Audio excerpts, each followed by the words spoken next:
pessoal, sejam bem-vindos ao módulo B, um módulo que a gente estuda dentro da semiologia o sistema locomotor.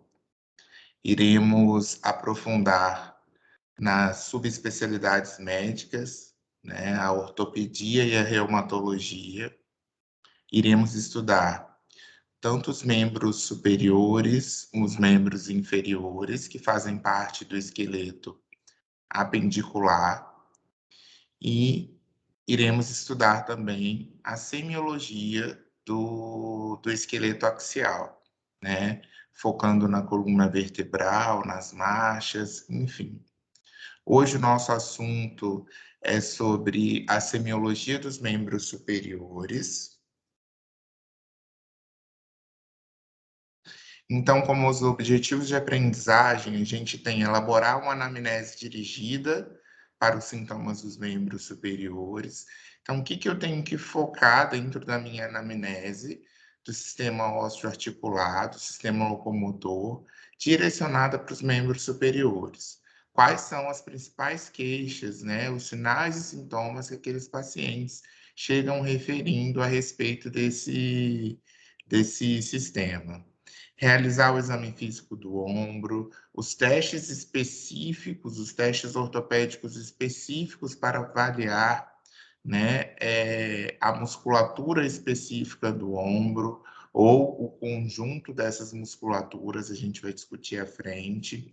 Realizar o exame físico do cotovelo, realizar o exame físico do punho, avaliar a mobilidade articular e a amplitude do punho, realizar os testes especiais no exame físico do punho, realizar o exame físico da mão, identificar e definir o que são os dermátomos dos membros superiores. Lembrando que quando a gente inicia, e eu chamo a atenção de vocês, que o sistema locomotor é muito importante para a semiologia, vocês terem uma noção da anatomia e da fisiologia. Então, como que esses sistemas se comunicam entre si. Então, lembrar que vocês têm que ter noção do sistema ósseo, do sistema muscular e do sistema articular. Então, vocês têm que compreender aquilo que vocês estão estudando. Quando a gente estuda o membro superior, quando a gente fala de membro superior, a gente está estudando, né, a cintura ou cíngulo escapular ou cintura do membro superior, que é composta pela escápula e pela clavícula. É como se fosse um conjunto de ossos e músculos, né? Esses dois ossos e pelos músculos que a gente vai falar à frente, que unem o esqueleto apendicular, que é o membro superior, com o esqueleto axial. É como se fosse um conector deste membro, né? Deste membro superior. E lembrar também, pessoal, da função, né, e da importância daquele sistema quando eu inicio o meu estudo.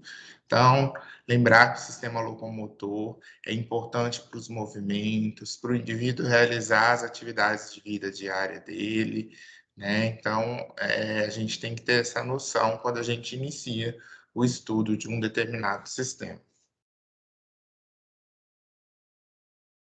Então, como eu falei, né, a cintura escapular ela é composta pela clavícula e pela escápula, e ela estabiliza ou conecta, né, o húmero, a cabeça do húmero. A gente vai falar da articulação glenohumeral, que une esse membro com o eixo central do meu corpo. Quando a gente estuda dermátomo, a gente tem que ter uma noção do que a palavra significa, né? Então, ela é de origem grega, que significa áreas da pele. O que isso nos diz, né? São regiões da pele correspondente a um determinado feixe nervoso, né? Determinado ramo de nervos, que saem da medula espinhal e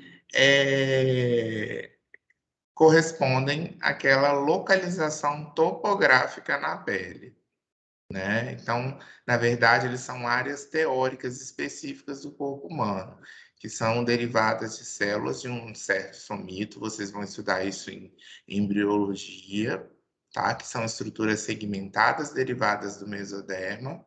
E essas áreas elas se espalham de acordo com o nervo espinhal, né? Então, eu tenho a minha medula espinhal, dessa medula espinhal eu tenho os meus gânglios nervosos, desses gânglios saem nervos, e esses nervos vão inervar todo o meu membro, no caso, né, que a gente está estudando, até chegar na superfície, até chegar na pele, onde a gente chama da junção neuromuscular, né, da placa motora, e aí a gente tem essas regiões topográficas que correspondem a determinado nervo que está saindo, né, lá da minha medula.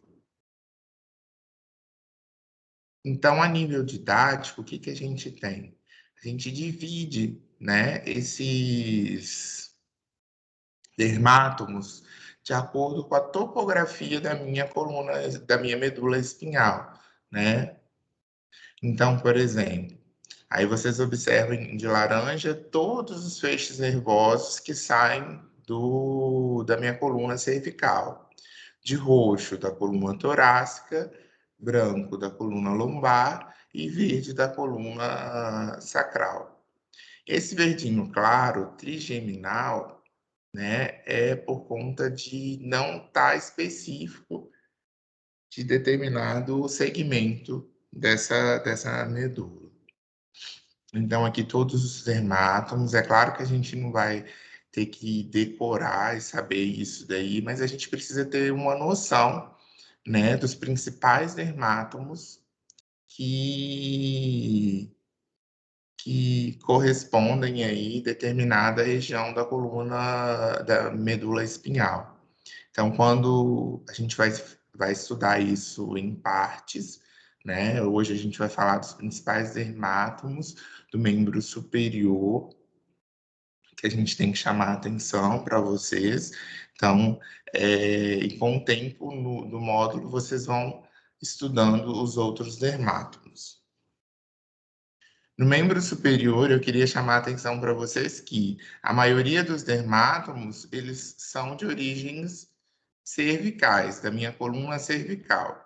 Então, eu tenho lá, né, desde C1 até a C8, né, e início da T1 até toda a minha subdivisão da minha coluna, da minha medula espinhal torácica.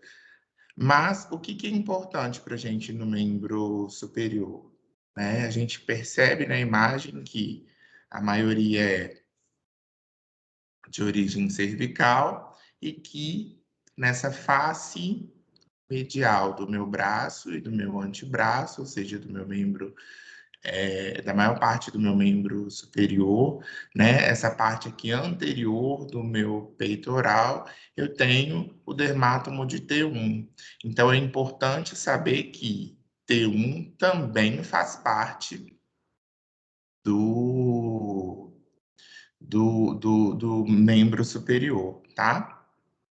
Então, lembrar que na parte mais inferior a gente tem C8, tá? Tanto na parte inferior do meu braço, quanto um pouquinho aqui na parte posterior. Na parte posterior também chamar a atenção para o C7 e para o C6 na parte superior, tá bom? E C5 na parte anterior, né? Ou seja, na parte mais medial aqui da minha face medial do meu braço. Lembrar que C6, C7, C8, né? Correspondem aí aos meus dermátomos, tanto do dorso quanto da face palmar. É importante aí vocês terem essa noção. Na região de pescoço, né, que a gente começa aí, a gente tem aqui o que a gente chama de plexo braquial, uma inervação bastante complexa que vocês vão ver em anatomia. A gente tem aí a C3, C4, C5 e por aí vai. Então, pessoal, antes da gente entrar no exame físico direcionado dos membros superiores, a gente tem que ter noção do que são os termos de movimento. Quando uma pessoa fala assim, ah, fulano, você fez uma flexão do braço, uma extensão do antebraço, esse movimento que você está fazendo na academia, de flexão, de supinação, vai treinar tal músculo, vai ajudar na hipertrofia de tal grupo muscular. A gente tem que ter noção o que é esses movimentos e como que eles são realizados, né? E para que a gente tenha noção desses termos de movimento, a gente tem que ter noção do que vocês viram em anatomia, que são os conceitos de planos e eixos, né? Que estão presentes aí no estudo do corpo humano. Quando eu falo de flexão, pessoal, a gente está falando de que indica, né, um movimento que indica uma curvatura ou diminuição do ângulo entre os ossos ou parte do corpo. Tudo aquilo que diminui o meu ângulo entre duas estruturas do meu corpo. Nas articulações acima do joelho, a flexão sempre tem movimento em direção ao plano anterior. Então, tudo acima do joelho, quando eu faço um movimento que tem direção ao plano anterior, eu tenho flexão. E tudo, quando eu tenho abaixo, é o contrário. Então, percebam que quando eu faço uma flexão do meu antebraço, né? O meu antebraço, ele faz um movimento em direção ao plano anterior. Quando eu peço a vocês para fazer uma flexão do joelho, ó, uma flexão da perna, né? A gente tem um movimento contrário, né? A flexão da perna, esse ângulo ele vai estar direcionado para o plano posterior. A extensão já é o oposto da minha flexão, né? Indica sempre essa retificação, esse aumento do ângulo entre os ossos ou partes do corpo, tá bom? E eu tenho o mesmo raciocínio, tudo aquilo, assim, tudo que eu faço extensão acima do joelho, eu tenho direção ao plano posterior, e tudo que eu tenho abaixo do joelho, eu tenho direção ao plano anterior. Então, sempre aí é diferente como no movimento de flexão. A gente tem outros dois movimentos que a gente utiliza bastante, que é a abdução e a adução. Então, toda vez que eu falo que eu realizo um movimento de abdução, por exemplo, realizei um movimento de abdução do ombro ou do braço, significa que eu estou afastando aquele membro do plano mediano.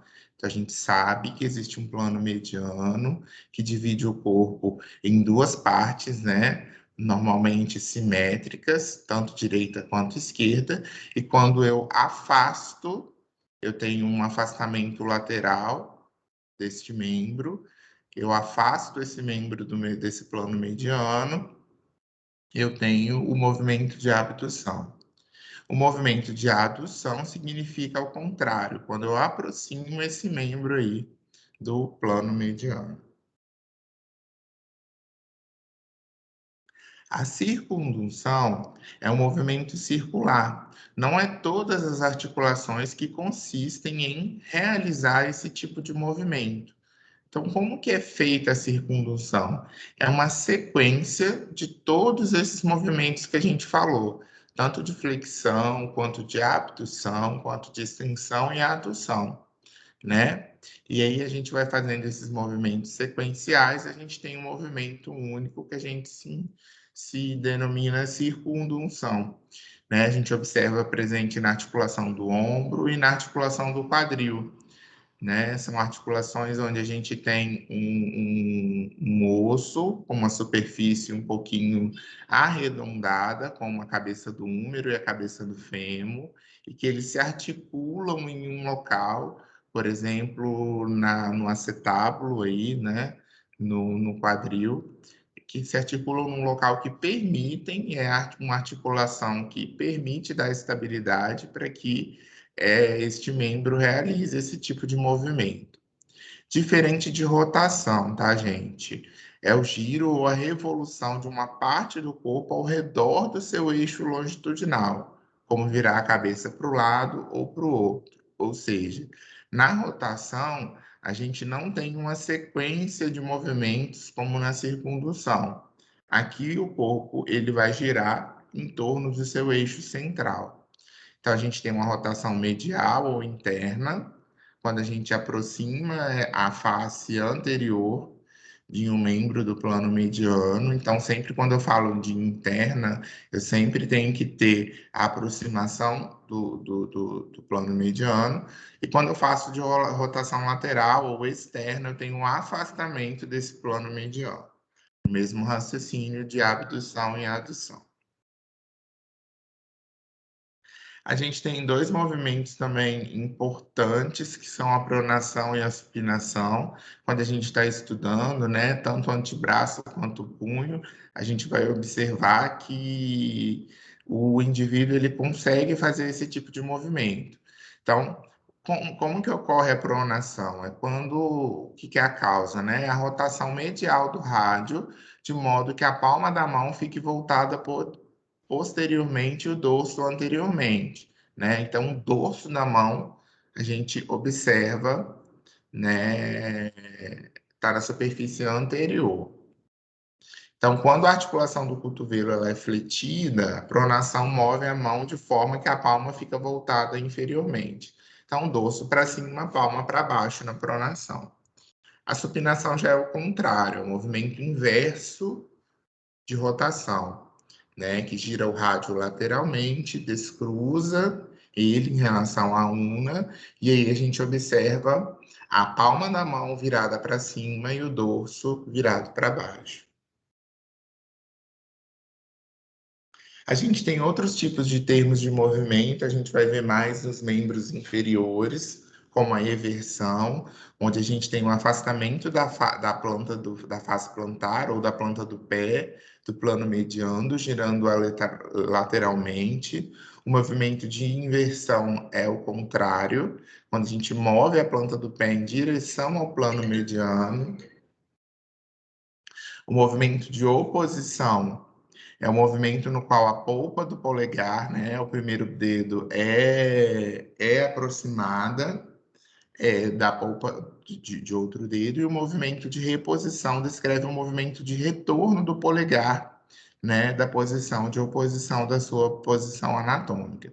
Então, quando eu faço uma oposição, eu aproximo a polpa digital do meu polegar com qualquer outro dedo, né? Aqui a gente tá falando do primeiro dedo. Então, a gente tem um movimento de oposição e reposição quando ele volta para o local normal. A gente tem protrusão e retrusão, que é o movimento anterior para frente, como na protrusão da mandíbula, né? E a retrusão, a gente vê isso muito na mandíbula. Então, a gente tem protrusão mandibular, quando a gente desloca esse osso para a região anterior, e a retrusão, quando a gente retorna com esse osso para o local, né? Volta em direção ao plano posterior. A elevação, quando a gente desloca uma parte para cima, como na elevação do ombro, né? Da pálpebra superior ao abrir o olho ou da própria língua. E a depressão, quando a gente desloca este membro para baixo, como na depressão dos ombros, em posição relaxada, ou da pálpebra superior ao fechar o olho. Então, aqui as imagens para vocês observarem, né? Então, a primeira imagem, a gente vê o movimento de flexão e de extensão. Percebam que o movimento de flexão aqui, a gente tem uma diminuição. Então, aqui eu tenho o meu eixo corporal. Quando eu desloco esse membro superior para frente, eu tenho uma diminuição do ângulo. Então, aqui eu tenho um ângulo inferior a 90 graus. Quando eu desloco esse membro para trás, eu tenho um aumento dessa angulação, então eu tenho um ângulo maior que 90 graus, né? Então, sempre o membro superior, quando eu faço um movimento de flexão, eu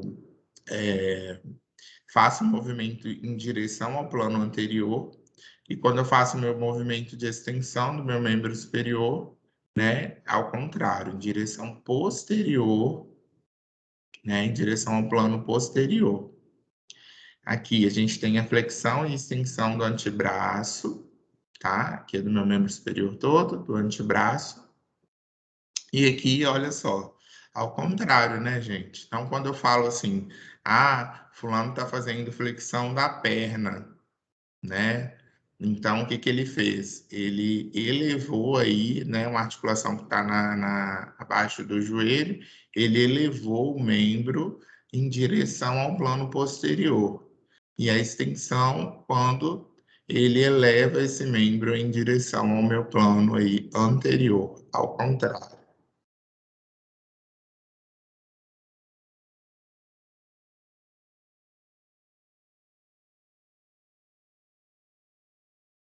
A gente tem flexão e extensão da coluna vertebral nas articulações também, né? Então, a gente pode fazer esse movimento tanto para frente quanto para trás.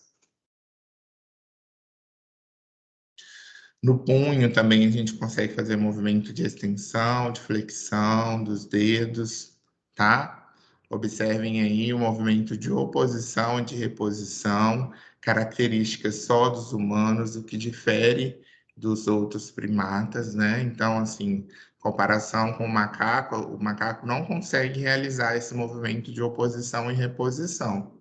Uma curiosidade, a gente consegue fazer, né? O movimento de pronação e supinação, então sempre pensar que na supinação eu tenho a face palmar elevada para cima e na pronação a face palmar elevada para baixo, né, para baixo e o dorso para cima. O movimento de abdução ou de adução, então quando eu tenho uma abdução, eu sempre falo com os meus alunos na aula, né, aquele membro foi abduzido, foi levado. Então, ele é deslocado, ele se afasta do meu plano mediano, meu plano mediano. Quando eu tenho um movimento de adução, ele se aproxima aí do meu plano mediano. Os movimentos de circundução, então, são quando a gente faz todos os movimentos em sequência. Lembrar da eversão e da inversão é importante, aí a gente vai focar mais quando a gente estiver estudando o membro inferior. Tá bom, pessoal?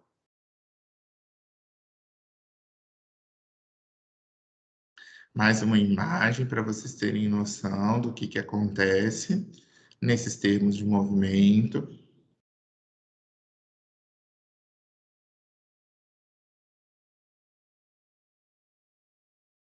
Então, vamos para a anamnese. O que é importante? A gente identificar, por exemplo, a idade do paciente, né? Determinadas patologias, como febre reumática, ocorrem mais na infância, as osteoartrose, osteoartrites, né? A osteoporose acontece mais na idade mais avançada, nos idosos. Então, é importante a gente ter essa faixa etária que a gente sabe determinar qual as possíveis etiologias daquele problema osteoarticular daquele paciente, né? Ou reumatológico.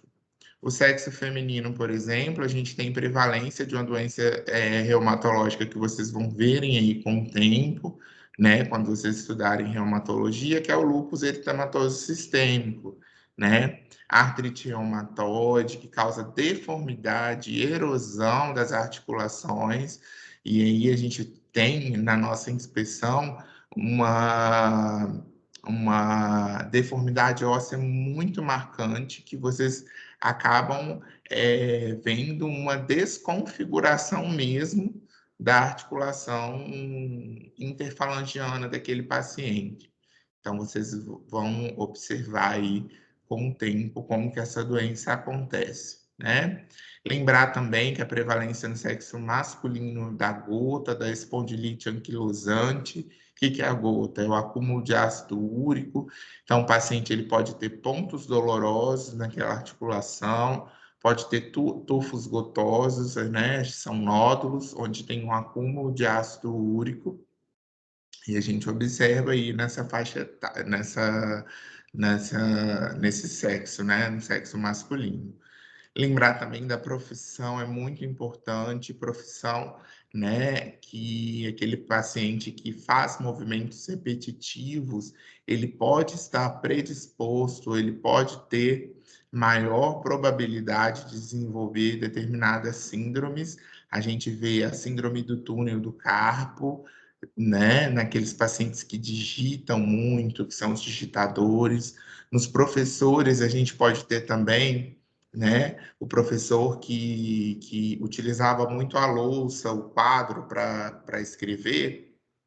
A gente tinha muito síndrome do desfiladeiro torácico, né, quando a gente comprimia aí o, o feixe vasculo nervoso do membro superior, tanto o plexo braquial quanto a irrigação, né? Então a gente via esses pacientes desenvolverem aí determinadas síndromes, né? Colocamos aí o pedreiro para que normalmente ele trabalha com a carga além daquela que ele consegue, que o corpo consegue suportar.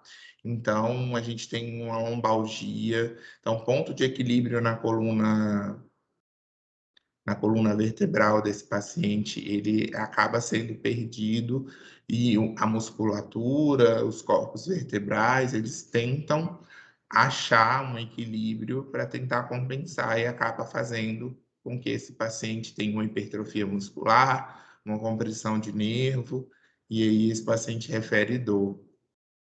Então, sempre observar na queixa principal, né?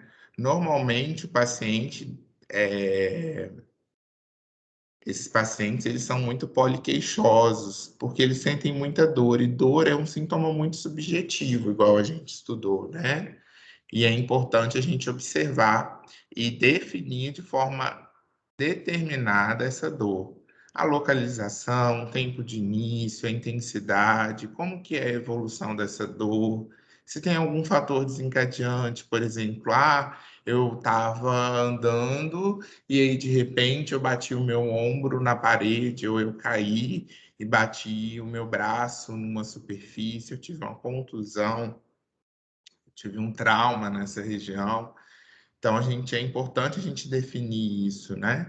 Os fatores que melhoram, então, eu tomo determinada medicação, eu fico melhor, ou os fatores que pioram, né? Aquilo que aquele paciente está fazendo. Determinar o ritmo da dor, se é uma dor de caráter inflamatória, se é uma dor de caráter mecânica, se ela piora com o movimento, ou se ela é uma dor protocinética. O que é isso?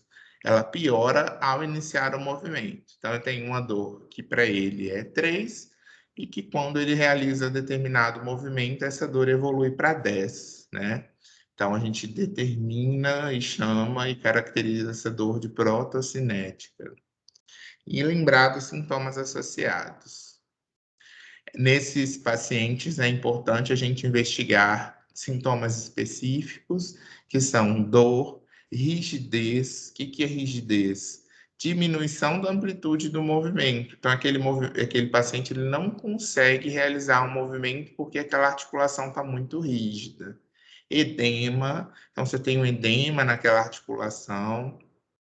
Deformidade, a gente falou aí na artrite reumatoide, fraqueza, instabilidade, perda de função, se eu tenho alguma crepitação, né? Então, a gente observa isso tudo aí nos sintomas que esse paciente relata para a gente. E o que a gente tem que ter como sinal de alarme, né? Para a gente ficar atento quando esse paciente chega falando para a gente. Além desses sintomas de febre, perda de peso, perda de sensibilidade, perda da função motora. Então, a gente já tem um acometimento dessa articulação osteomuscular, né, desse sistema osteomuscular mais grave, de moderado a grave. Então, a gente tem que ficar atento para isso daí. No interrogatório sintomatológico, é importante a gente ver a questão mucocutânea dos nódulos reumatoides, espessamento cutâneo, nos antecedentes pessoais, né? perguntar para aquela paciente se ela tem histórico de aborto ou trombose, síndrome do anticorpo fosfolipídio, né, a famosa SAF. Vocês vão estudar que é um precedente para aquele paciente estar desenvolvendo a doença imunomediada. A idade, a menopausa, né, lembrar da osteoporose, litíase renal, gota. Os antecedentes familiares, algumas doenças, né, que têm caráter genético importante, como a espondilite anquilosante, a gota, a osteoporose, né, a gente observa isso aí. Nos hábitos de vida, perguntar, por exemplo, sobre a questão da bebida alcoólica, que pode acentuar determinadas doenças, como a gota, né, ou o acúmulo do ácido úrico na articulação, artrite reumatoide, espondilite, né, em relação à atividade física e o sedentarismo daquele paciente. Então, lembrar que a anamnese aqui também é muito importante, né, a anamnese completa destes pacientes. E como que eu realizo o exame físico? Então, antes de realizar o exame físico, eu vou fazer tudo aquilo que vocês já sabem. Eu vou me apresentar, vou pedir permissão para o paciente, né? Vou explicar como que é o exame, que é o exame indolor, que normalmente esse paciente pode sentir dor, tá? Mas que se ele sentir dor, para comunicar a vocês, até onde ele consegue realizar o movimento, né? A gente não vai ficar ali testando, fazendo exame físico, fazendo que o paciente sinta dor. Então, falar para ele realizar o movimento até onde ele conseguir. Tá joia, pessoal? E sempre lembrar de higienizar as mãos e de despir a área que eu vou estar examinando. E aí eu vou passar para minha inspeção. Então, importante vocês observarem nesse exame físico geral a postura, desde quando esse paciente entra dentro do consultório, né, a marcha deste paciente, sempre comparar as articulações homólogas, e aí eu vou fazer o exame físico na articulação, iniciar na articulação não dolorosa primeiro, tá? Uma dica, então você examina aquele membro que aquele paciente falou que não está sentindo dor, depois você vai e examina o outro membro, tá?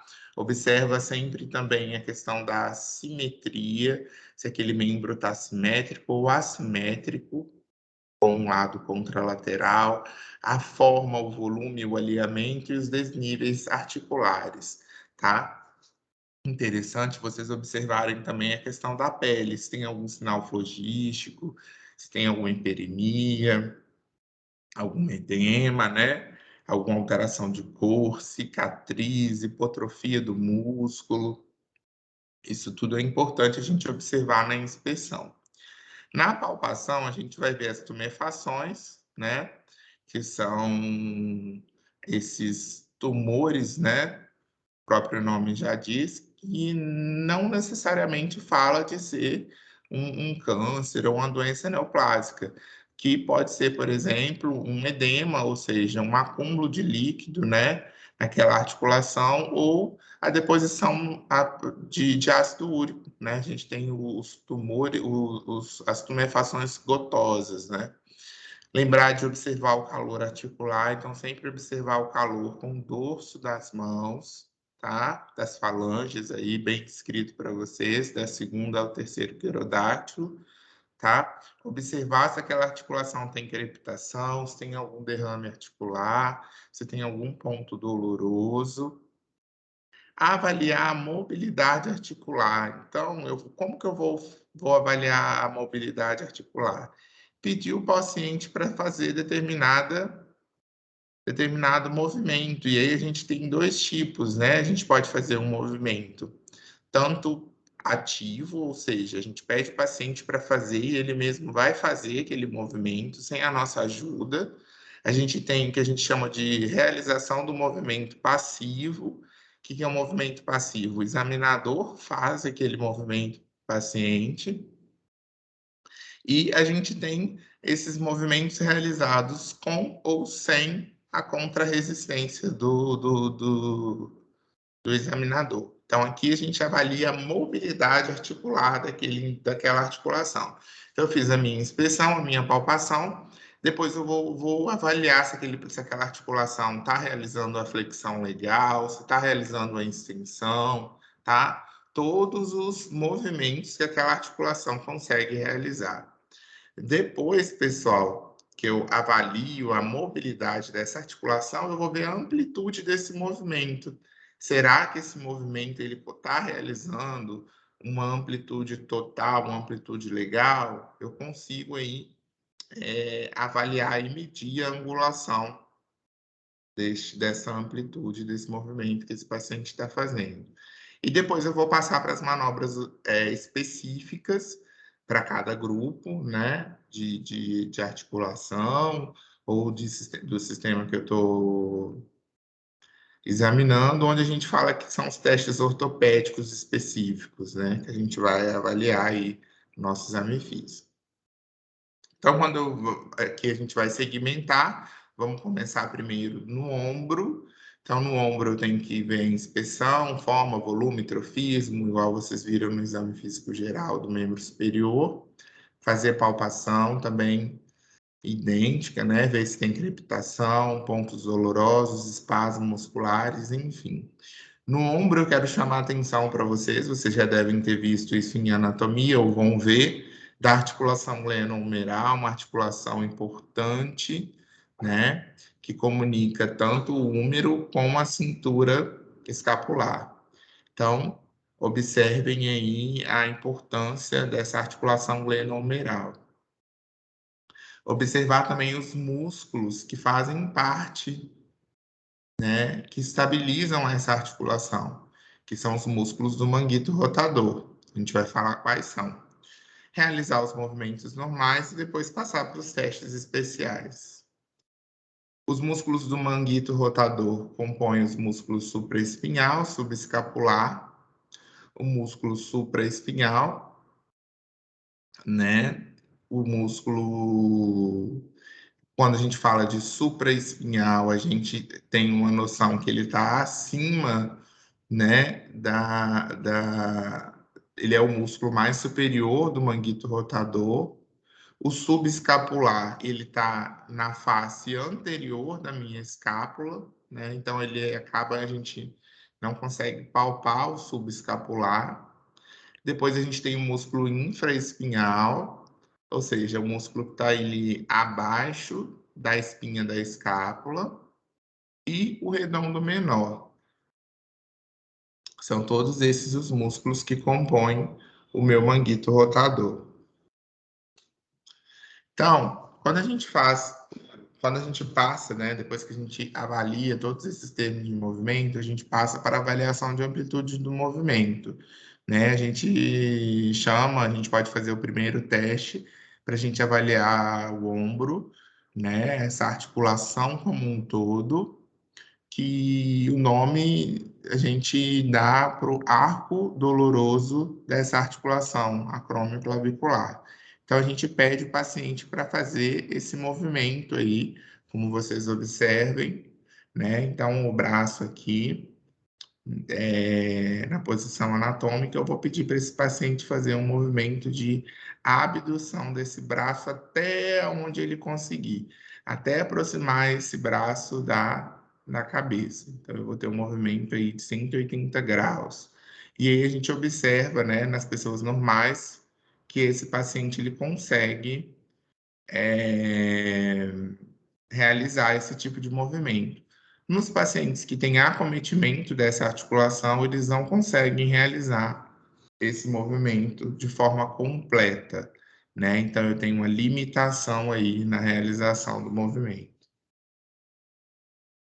A primeira manobra especial que a gente vai fazer é a manobra de Mir. Lembrar que todas essas manobras eu avalio a minha articulação glenohumeral. Aqui a gente colocou a manobra vai avaliar o músculo supraespinhoso para vocês terem uma noção, porque ela tem um impacto maior nesse determinado grupo muscular.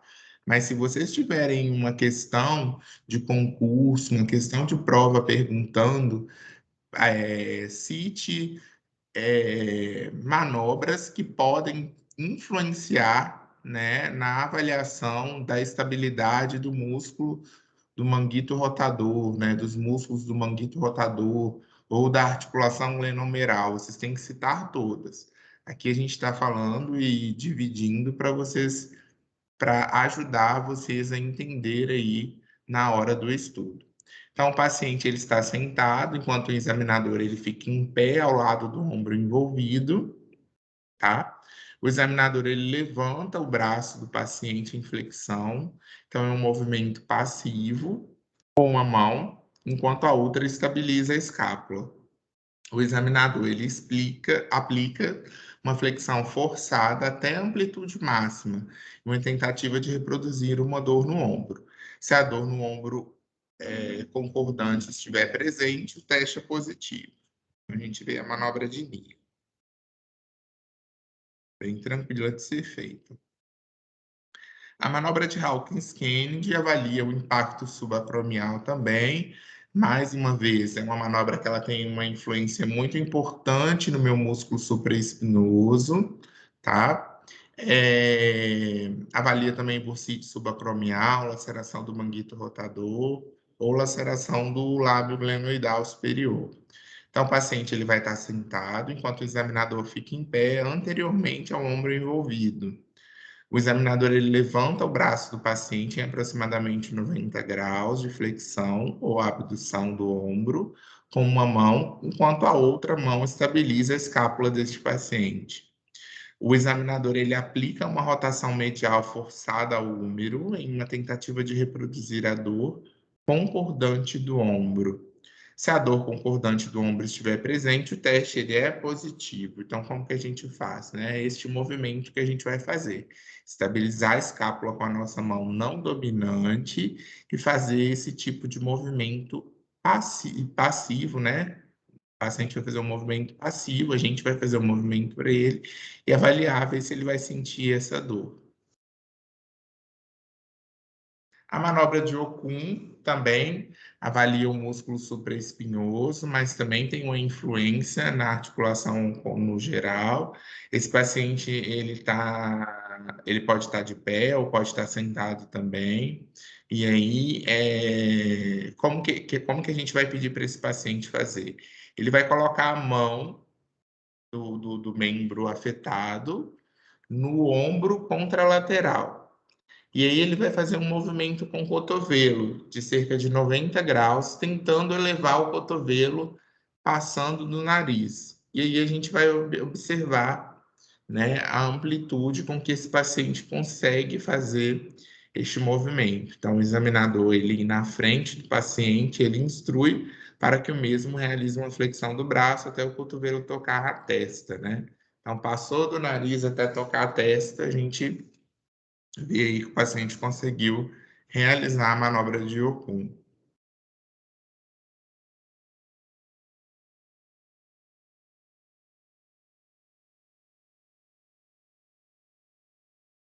Já na manobra de Jobe, o paciente ele está em pé, com os braços abduzidos a 90 graus. O paciente roda medialmente o ombro até o extremo de movimento do húmero.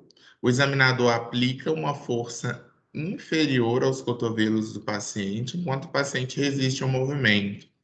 É um teste positivo, ele é indicado pela reprodução de dor ou fraqueza ou incapacidade de realizar essa manobra. Então, aí a gente sempre fala, né? É uma manobra em que o paciente ele vai fazer um movimento ativo contra a resistência do examinador.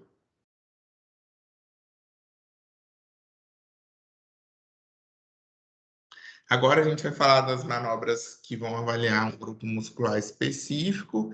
Aqui, a única manobra que a gente observa que avalia de forma melhor o músculo infraespinhoso, mas também tem uma noção que ela avalia todo, pode ter um impacto indireto em toda a articulação, é a manobra de Pate.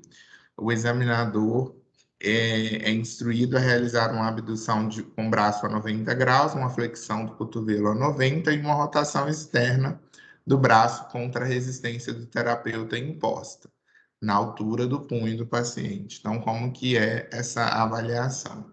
Então, a gente pede o paciente para fazer uma abdução, né, do braço ou do ombro, do membro superior, uma flexão do meu antebraço, e esse paciente ele vai tentar fazer uma contra-resistência ao movimento que eu vou estar realizando na face do dorso da mão deste paciente. Então, é um movimento ativo, o paciente ele faz este movimento contra a minha resistência.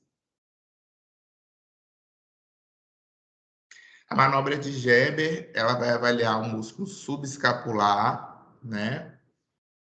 Ou também, vocês vão ler aí na literatura, o teste da retirada.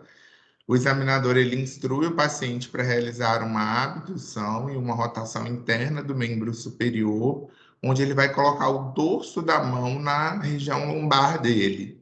E ele vai tentar deslocar essa mão para trás, né? Tentar tirar essa mão onde ele colocou na região lombar, afastando essa mão para trás. E aí a gente vai avaliar até onde esse paciente consegue realizar este movimento.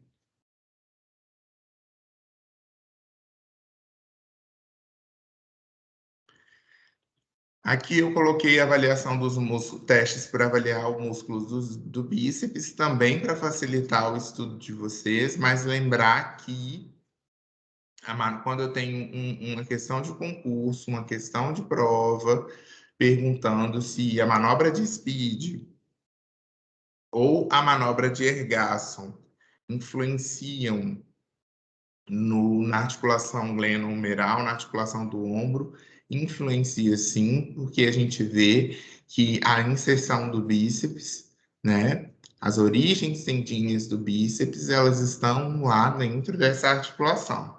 Então, esses testes também podem avaliar aí alguma instabilidade articular da articulação glenohumeral ou articulação do ombro.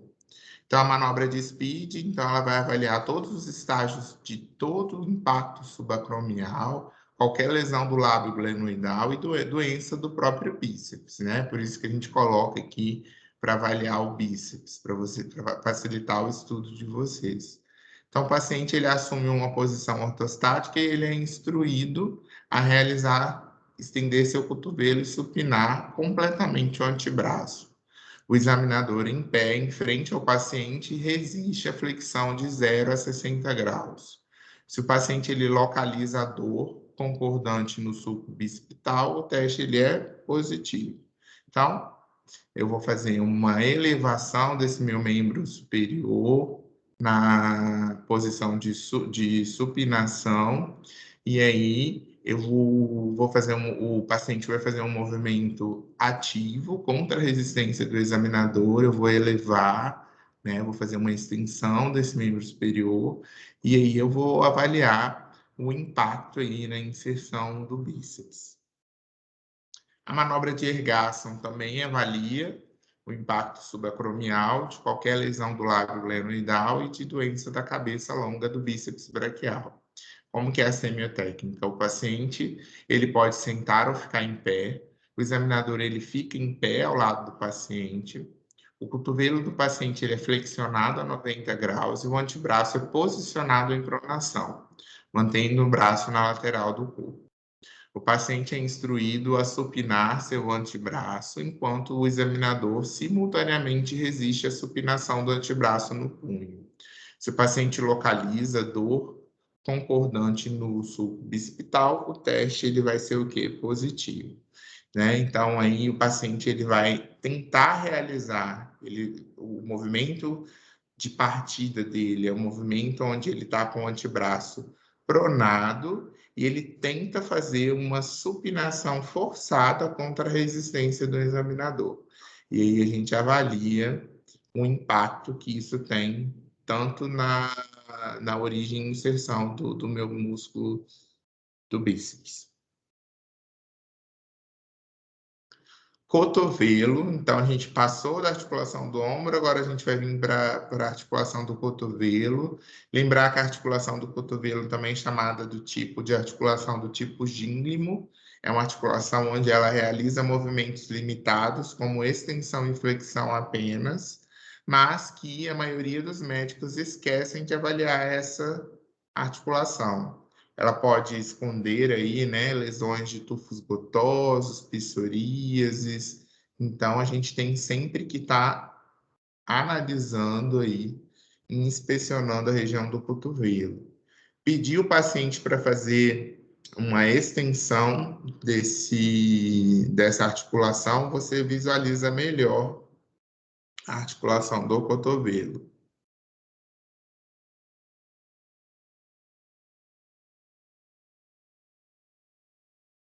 No cotovelo, a gente tem dois testes importantes, que são o teste do tenista e o teste do golfista. O teste do tenista, também chamado de teste de Cousing, ele vai avaliar uma epicondilite lateral. Então, quando a gente volta aqui, ó, na anatomia, a gente vê que eu tenho essa face distal do húmero, onde a gente tem duas acidentes ósseos que a gente chama de epicôndilo medial e epicôndilo lateral. Então, aqui a gente tem, né, a inserção de músculos, né, até da bolsa articular, que fica nessa região. Então, quando a gente tem uma inflamação neste local, a gente dá um nome de epicondilite medial. E um acometimento, uma inflamação neste local, a gente chama de epicondilite lateral, tá?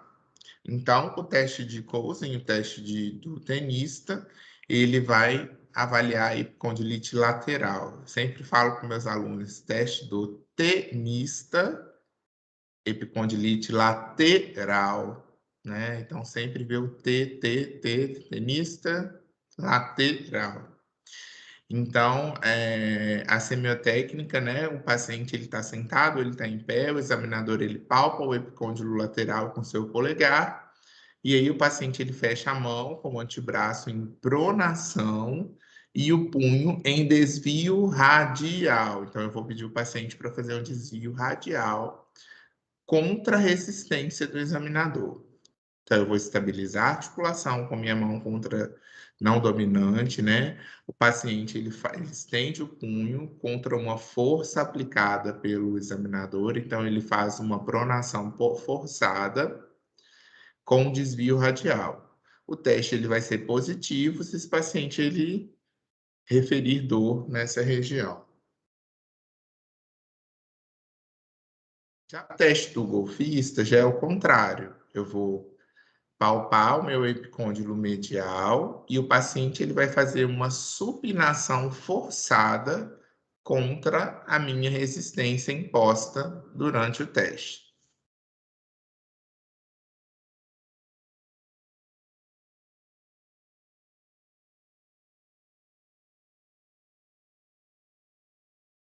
Passando agora para o punho, é a parte dos membros situadas entre o antebraço e a mão. Então, tem noção que esse local ele é muito rico, porque tem muita face linha, tem muito nervo passando, tem muita sistema vascular passando, né? Artéria radial, artéria ulnar. Então, a gente tem que ter noção do que a gente vai avaliar nessa região. Ele é constituído pela articulação radiocárpica, né? Então, ali o finalzinho do rádio com os ossos do carpo, que estão compostos aí dos ossos da mão, que depois vão evoluir para os ossos do metacarpo, né? Seguindo carpo, metacarpo e os ossos das falanges. Então, a gente tem um teste específico para avaliar, né? A avaliação do que a gente chama de síndrome do túnel do carpo.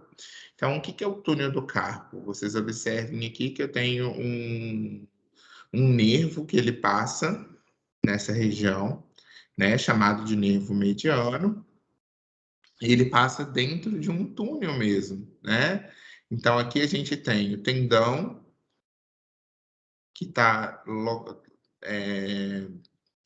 lateral a este nervo, tendão dos músculos flexores, e aqui em cima a gente tem o ligamento carpal que fica em cima, né? O ligamento transverso que passa em cima deste nervo. Então, quando a gente tem uma tendinite ou a síndrome do túnel do carpo por compressão deste nervo por determinada patologia, ou seja, um paciente ele fez uma hipertrofia ou fez uma fibrose desses tendões que comprime esse nervo, o paciente tem o que a gente chama de síndrome do túnel do carpo. Tá? Então, ela é definida como uma compressão dolorosa, o pinçamento do nervo mediano quando este passa pelo túnel do carpo do pulso. A gente tem dois testes específicos para avaliar o túnel do carpo. Um é um sinal de Tinel, onde a gente vai percutir, né, essa região do túnel do carpo, e o paciente ele vai sentir, vai relatar parestesia na região onde o nervo mediano inerva. Então, ele vai sentir ou ele vai relatar parestesia, uma sensação de formigamento nessa região aqui, do primeiro, segundo e terceiro quirodátilo, né? Então, a gente pode fazer essa percussão ou com o dedo ou com o martelo, né, que a gente utiliza na neurologia. A manobra de Fallen, a gente vai fazer uma compressão forçada. Como que a gente vai fazer?